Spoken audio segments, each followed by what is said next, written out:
All right, Tom, hopefully you can see me. This is my studio for now. So, hey, what I want to do is I want to talk about the foot, and I want to talk about why it may be angling out a little bit when you try to squat and potentially even when you walk. It's one of the things that we see happen, and it's generally because there's a couple of different things. Number one, it could be a mobility issue, or it could be a combination of these two things. But number one, it could be a mobility issue, just meaning that you don't have the range of motion through that ankle that allows you to keep a toe forward position, okay? And specifically, it's your ability to be able to create this angle. And this angle, this is what we call dorsiflexion. Notice I'm closing down the angle of the shin to the front of the foot. See that? So I've actually got pretty good range of motion here. I can close that angle down quite a bit while still keeping my heel flat.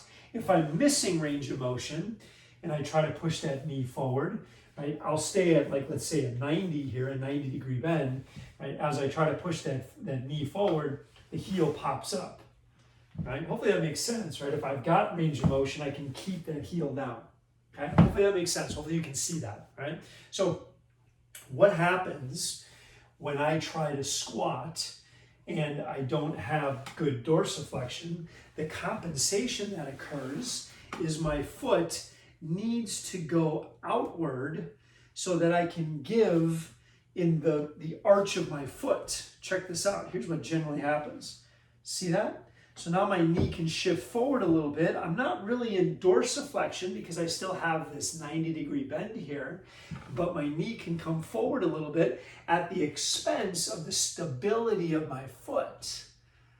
Okay? So if you're missing flexibility in that ankle joint, if you don't have good dorsiflexion, the toe will angle out, and it's generally at the expense of giving up the arch of your foot.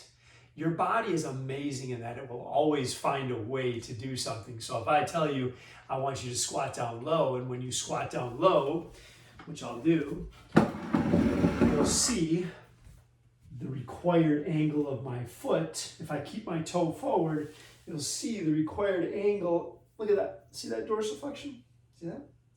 Right? If I don't have that, if I can only get to my, let's say, 90 degrees, right, my heels would have to come up, and now I'm balancing on my toes. That doesn't work, right? That's really unstable. The other thing that could happen is I could do this. See that? So now I'm not expressing dorsiflexion, but the knee is still coming forward, but I'm giving it up at the arch of the foot. And you can see it. So hopefully that makes sense. So number one, flexibility. Flexibility, bottom of the foot, bottom of the calf, back of the calf, okay, back of the lower leg. Lacrosse ball could start down here and work your way up, okay? So one of the things that you do is just sit here and just spend some time rolling the bottom of the foot to be able to start freeing up all this tissue. Remember, all this stuff is connected, right? All of this is one big unit of fascia and muscles and all kinds of stuff. So we can free some of that stuff using massage, which is really the lacrosse ball. You can also lay or sitting down on the floor, laying on the floor. You can put this thing under your calf and work around through the calf. Okay, you might find some nasty spots in there, so beware. But when you find those nasty spots, you do want to hang out and address some of those spots. Just like if you were to ever have a massage, if you've ever gone to a massage therapist and they find those knots, they call them knots or adhesions, right? There's different words for it. When they find those things, they dig into them. Same thing goes for the lacrosse ball. You can use the lacrosse ball on any muscle tissue. And when you find spots that are nasty, spend some time there, work them out. That's what's ultimately going to get the tissue sliding again and things working a little bit better than before, okay? So that's one thing. It could be a mobility issue, right? Flexibility issue, range of motion issue. The other thing it could be is just motor control. Motor control, if you remember, like, if you think about human movement is driven by signals of the nervous system, right? So the brain sends messages down through the spinal cord, which goes through nerves in the legs, which ultimately innervates all the different muscles in the body, and it creates amazing movement, right? The fact that I'm able to just do all of this stuff is all driven by my nervous system.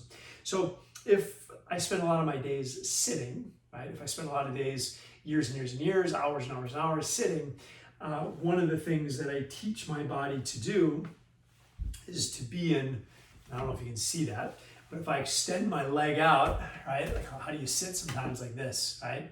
How do you sleep?